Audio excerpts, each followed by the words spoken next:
တွေ့ရမောင်လေးကိုပြောနေတာလေဒါကလူတစ်ပေါက်ထဲနဲ့မပြီးဘူး အဲ့ဆိုခွဲချက်ချက်ဝင်ရအောင်ပါ ဝင်ရမှာ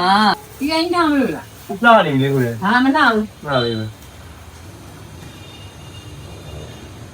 ဟာဒါလေးကပြေးတယ်နော်ဘယ်လောက်ဟာသွားရည်ရှိဘူး အခုပြောသလိုပဲကိုကိုရင်တော့ဒီဆိုင်မှာ